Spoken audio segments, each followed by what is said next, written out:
on the line. Holding an active schedule and actually flying those trips, working flights, as opposed to being a manager working in the office, in operations. Operations, usually just known as ops, this is the activity center for crew member and employees at the airport. Managers have their offices here, sometimes a local scheduler is there, and your company mailbox is there as well. You can sign in for your trip, chat with co-workers and usually relax a bit in between flights. Per diem. Expense reimbursement. If a flight attendant's trip takes them away from home base for 48 hours, they receive £X00 times the 48 hours. Over the course of a month, this can add up to several £100 extra pay, and is not taxable when the cabin crew overnights away from their home base. Some airlines might give a cash allotment in the local currency, while most include it in the paycheck. The idea is that per diem covers daily expenses like lunch, dinner and snacks. Pickup. This means to add a trip to your schedule voluntarily, either from another cabin crew wanting to drop the trip, or in a variety of ways from the company, rather than being involuntarily assigned. Preferential bidding. You select individual trips and the days you want to fly. Often means less paid vacation time, but more schedule flexibility. Purser.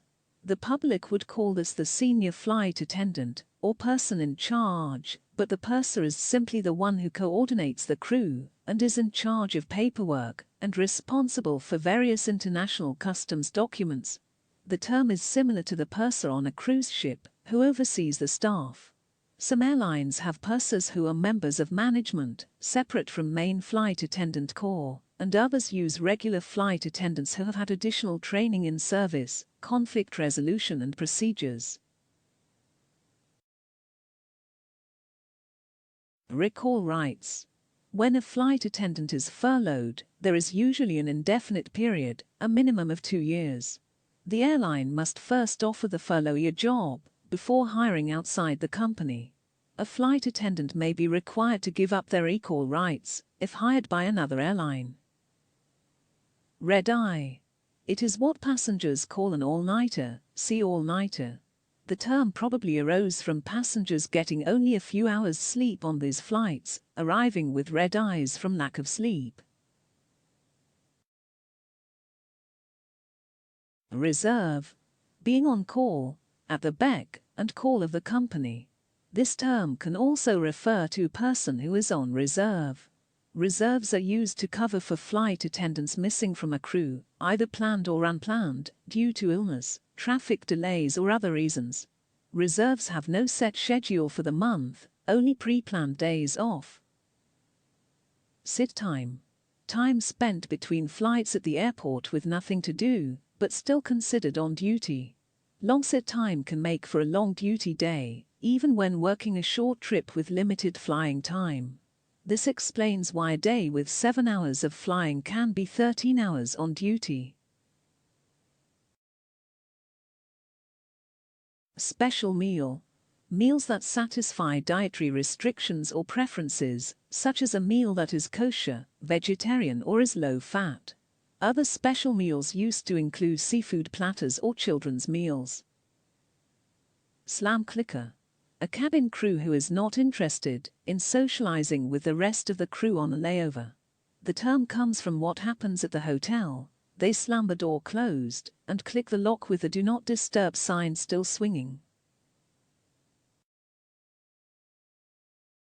Trainers. Also called simulators, these are aircraft mock-ups with just a few rows of actual working seats. They are used to practice emergency drills, in-flight service and mock flights. More sophisticated models can even simulate turbulence and other emergencies. Turnaround. A trip where you go to one, or more, destination then turn around and come back in the same day. More commonly referred to as a turn, as in I'm flying all turns this month, or all single-day trips for the whole month. Wet lease. It refers to when someone wants to lease a crew in addition to the aircraft itself, but on a short-term basis. Work trips. When you go along on an actual flight and assist the working crew. Since you haven't been officially hired, you sit in a passenger seat rather than a jump seat.